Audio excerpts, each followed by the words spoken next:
On this episode, we'll cover the NCAA Basketball Tournament, the Stanley Cup Playoffs, the NFL Draft, and more on the Spring 1982 edition of Back in Time Sports. The college basketball season concluded with many of the top teams competing in their conference championship tournaments. Two of the more compelling championship games were in the ACC and the SEC. In the ACC, number 1 North Carolina was taking on number 2 Virginia, and it didn't take long for the Tar Heels to start the scoring. James Worthy took the opening tip straight to the basket, and the first 27 minutes lived up to the billing for a top-rated matchup. North Carolina took a 40-39 lead after 4 straight points from Michael Jordan, but at that point the game turned less exciting. North Carolina slowed the pace, and Virginia wasn't eager to apply much pressure. A total of 13 points were scored in the final 13 minutes, with the Tar Heels successfully holding their lead and winning 47-45. The game brought up a lot of discussion about implementing a shot clock in the ACC, or possibly for all NCAA games. Number 15 Kentucky was playing the SEC championship game on their home floor against number 18 Alabama, and it was also a low-scoring affair. There were 11 lead changes and 12 tie scores in the game, including a 46-46 score with less than 15 seconds left. Alabama got an offensive tip-in with 3 seconds left to pull out the 48-46 win, breaking Kentucky's 30-game win streak on their home court. Most of the other favorites won their conference tournaments, with the exception of number 9 West Virginia, who lost to unranked Pittsburgh. The Panthers were likely on their way to the NIT before getting the automatic bid for the Eastern 8. The Big Ten and Pac-10 are two of the major conferences that don't have a postseason tournament. The Big Ten explored the idea of a conference tournament and concluded that it would raise about $1.5 million, but was rejected because it would diminish the impact of the regular season conference games. CBS is broadcasting the NCAA tournament for the first time this year after beating out NBC for the television contract. As part of its pre-tournament coverage, CBS aired a live 45-minute program hosted by Brent Musburger and Billy Packer that covered the 48 team selections, their pairings, and which first and second round sites they were assigned to. They also had live reactions from some of the schools around the country that made the tournament, as well as some reactions from teams that did not make it. When the teams were revealed, the ACC, Big East, and Big Ten led the way with 4 teams each. As the number 1 seed in the East, North Carolina will not have to leave the state until the Final Four in New Orleans. The top 4 teams in each region of the NCAA basketball tournament received a bye to the second round, but in the Mid-East, that did not include defending champion Indiana, Kentucky, and NC State, who were all in first-round action. Indiana won in a blowout, but Kentucky was upset by Middle Tennessee State, and NC State was knocked off by Chattanooga. West Virginia was the only team to put up 100 points in the first round, beating North Carolina A&T 102-72 in the West. In the second round, the chaos shifted to the Midwest region, where Boston College knocked off number 1 seed DePaul, Houston beat the 3 seed Tulsa, and Kansas State beat 4 seed Arkansas. All of the top seeds in the other regions won, but not without plenty of scares. In the Mid-East, Tennessee held a 7-point lead over top-seeded Virginia at halftime, thanks to a remarkable defensive effort by Dale Ellis on Ralph Sampson. But the Cavaliers fought back, and Tennessee missed 4 of 5 free throw attempts in the final 3 minutes, which allowed Virginia to advance. It was the second year in a row that Virginia has eliminated the Volunteers in the tournament. Another rematch was Indiana at Alabama Birmingham. Last year the Hoosiers knocked out the Blazers on the way to the title, but this year UAB was the higher seed and eliminated the defending champs 80-70. Minnesota, as the 2 seed in the Mid-East, squeaked by Tennessee Chattanooga 62-61. In the East region, 3 games were decided on the last possession, and the other went to triple overtime. After upsetting St. Joseph's in the first round, coach Jim Calhoun's Northeastern Huskies pushed Villanova to 3 overtimes, winning national respect but ultimately losing the game. James Madison almost pulled off the biggest upset of the tournament against tournament favorite North Carolina, but James Worthy took charge with 1.5 minutes left, converting a 3-point play and added 2 more free throws to survive 52-50. In the round of 16, the upsets continued in the Midwest with 8 seed Boston College and 6 seed Houston advancing. In the Mid-East, UAB overcame Ralph Sampson's 19 points and 21 rebounds to beat Virginia 68-66, eliminating another number 1 seed from the tournament. The higher seeds in the regional finals all won comfortably, which set up a Final Four in the Superdome of North Carolina versus Houston and Georgetown versus Louisville. North Carolina coach Dean Smith was making his 7th appearance in the Final Four, but is still without a title. Denny Crum does have a title, winning the championship with Louisville 2 years ago. John Thompson has brought Georgetown to the Final Four for the first time since 1943, leading the Hoyas to 5 straight 20-win seasons. And if Guy Lewis can beat North Carolina, it will be his 500th win. 61,000 fans paid about $13 for tickets to each game in the Final Four, and in the first game, North Carolina got out to a 14-0 lead before Clyde Drexler finally put Houston on the scoreboard. The Cougars closed the gap to only 2 points at halftime, but the Tar Heels opened a 7-point lead in the second half and maintained the lead for the rest of the game to make their second consecutive title game. Despite a poor offensive game, Georgetown maintained control in their game against Louisville, using a zone defense to force Louisville into taking jump shots, with 7-foot freshman center Patrick Ewing guarding the paint. The title game was nothing short of spectacular. It was a back-and-forth game which turned into a duel between the stars of each team, James Worthy, who scored 28 points for the Tar Heels, and Patrick Ewing, who had 23 points and 11 rebounds for the Hoyas. There were plenty of highlights in the second half, with both teams grabbing momentum for stretches, and Worthy giving North Carolina fans plenty to cheer about. Ewing was called for goaltending 5 times in the game and picked up his 4th foul with 5 minutes left, but the Hoyas got an off-balance jump shot from Eric Floyd to take a 1-point lead with less than a minute remaining. Then it was Michael Jordan's turn, who hit the winning basket on a 15-foot jump shot with 15 seconds on the clock. Jordan ended with 16 points and a team-leading 9 rebounds and gave Dean Smith the first championship in his 21st year as coach of North Carolina.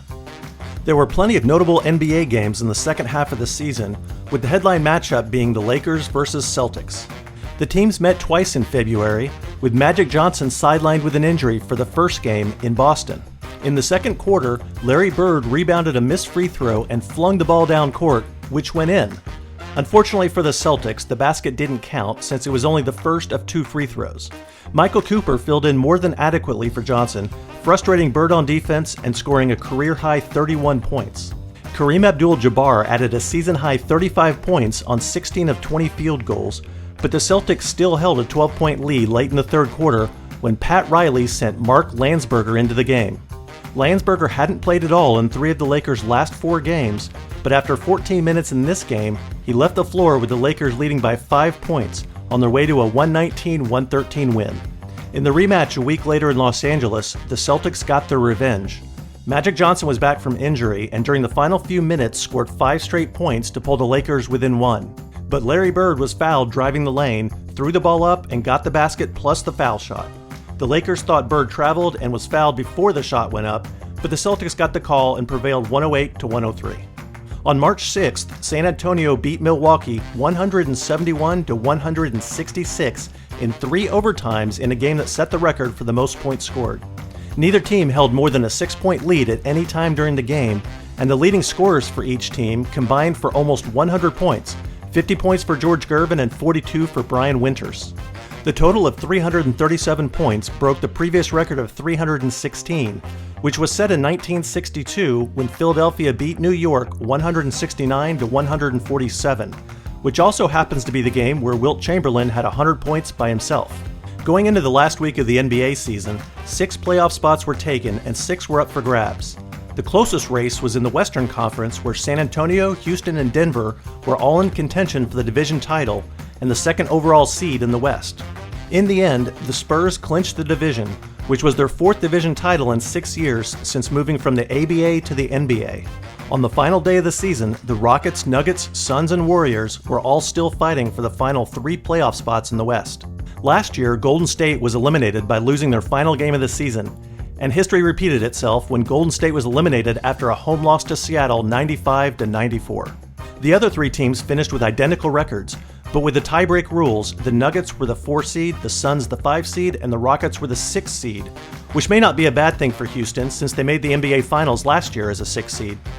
The story of the NHL season was Wayne Gretzky of the Edmonton Oilers, who set NHL records for goals and assists. Gretzky finished the season scoring 92 goals, which beat the previous mark by 16, and had 120 assists, which beat his own record of 106 from last year, for an incredible total of 212 points, also improving his previous record of 164. Not surprisingly, the Oilers as a team also set a record for most goals in a season with 417. Gretzky also became the first ever unanimous winner of the Hart Trophy. The New York Islanders broke a 52-year-old record in dramatic fashion. They won their 15th straight game by scoring with 47 seconds left, breaking the previous record of 14 consecutive wins by the Boston Bruins in 1930. During the streak, the Islanders outscored their opponents 97-35, and they won 12 of the 15 games by at least 3 goals. Due to realignment in the offseason, this was the first year of divisional and conference playoffs. 16 of the 21 teams made the playoffs, but one of the few teams that was not included was the Colorado Rockies, whose owner has said that the team has played its last game in Denver. The first round of the playoffs was all about the upsets. 3 number 1 seeds lost best-of-5 series to the 4 seeds, including the Edmonton Oilers, who lost to the Los Angeles Kings. Game 3 of the series featured the greatest comeback in playoff history. Edmonton held a 5-0 lead after the second period, and still held a comfortable 5-2 lead with 5.5 minutes left in the game. But the Kings scored 3 more goals, the final one coming with only 5 seconds left to force overtime. The Kings then scored the winner in a game that was called the Miracle on Manchester. The Winnipeg Jets made a nice turnaround this year, going from 9 wins last year to 33 wins this year, qualifying for the Stanley Cup playoffs for the first time and earning a number 2 seed in their division. A major contributor to the turnaround was the first overall draft pick last year, Dale Hawerchuk, but the Jets were also one of the upset victims in the first round. There were more upsets in the divisional finals, with 2 of the 4 seeds advancing. But the Cinderella stories ended in the conference finals, with the defending champion New York Islanders and Vancouver Canucks advancing to the finals. The numbers were on Vancouver's side. The last 16 times a US-based team has played a Canada-based team in the finals, the Canadian side was a perfect 16-0. That streak ended this year in dramatic fashion with a sweep by the Islanders, who won their 3rd Stanley Cup in a row. Mike Bossy tied the record for most goals scored in the finals and won the Conn Smythe Trophy as the playoff MVP. The 1982 NFL Draft was broadcast on ESPN for the 3rd straight year, and because of the redshirt rule in 1978, which allowed freshmen to sit out the year and still retain 4 years of eligibility, the class was considered thin compared to recent years. But even so, the New England Patriots were reportedly offered $2.5 million for the rights to the first overall pick in the draft. The Patriots turned down the cash and selected Ken Sims, a defensive lineman from Texas.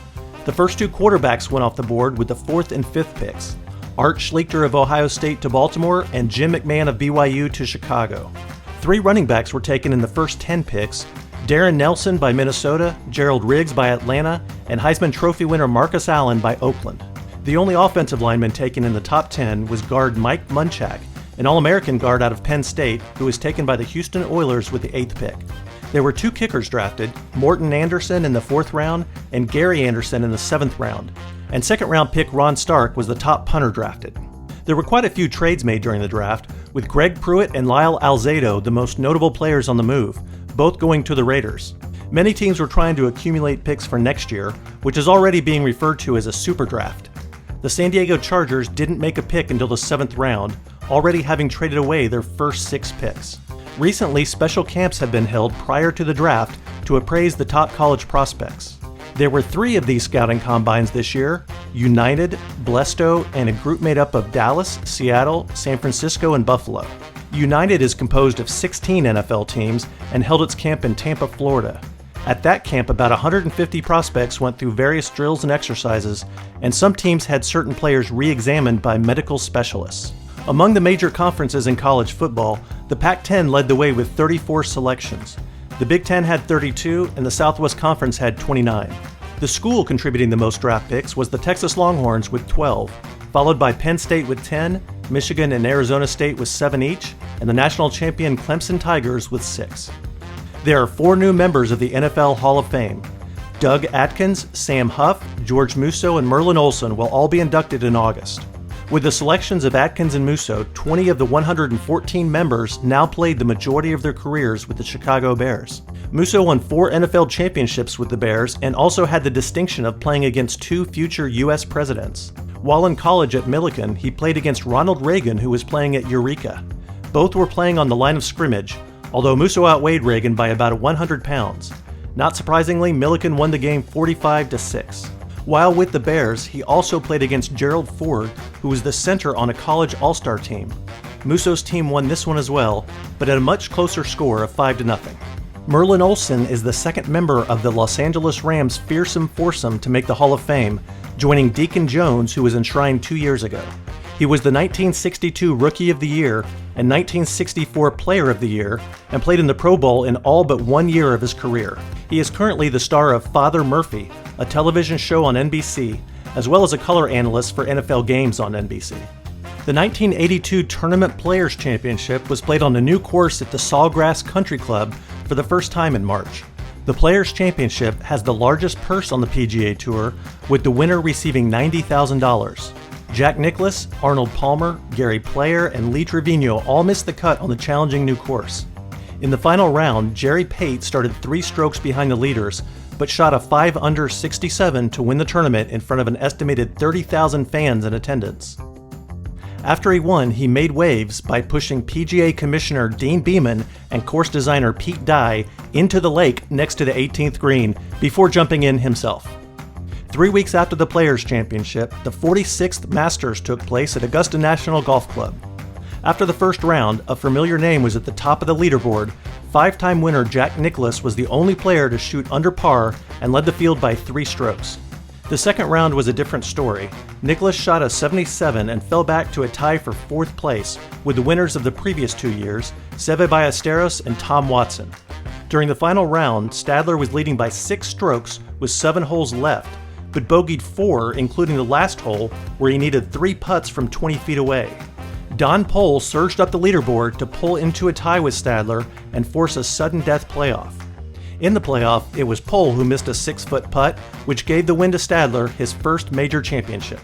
First up in the random sports section is the 108th running of the Kentucky Derby, which ended in a stunning upset. Gato del Sol came out of the gate with odds of 21-1, 4th longest in the field of 19. For the first half mile, the odds were justified, but coming out of a dead last position, he slowly started making progress and overtook the lead for the first time at the 8th pole. He held the lead and finished 2.5 lengths ahead of Laser Light, who was also a long shot at 18-1. For the first time, the Daytona 500 kicked off the NASCAR Winston Cup Series, and Bobby Allison cruised to victory, more than half a lap ahead of Cale Yarborough. Last year, Allison won pole position and led for over 100 laps, but ended up losing by 3 seconds to Richard Petty.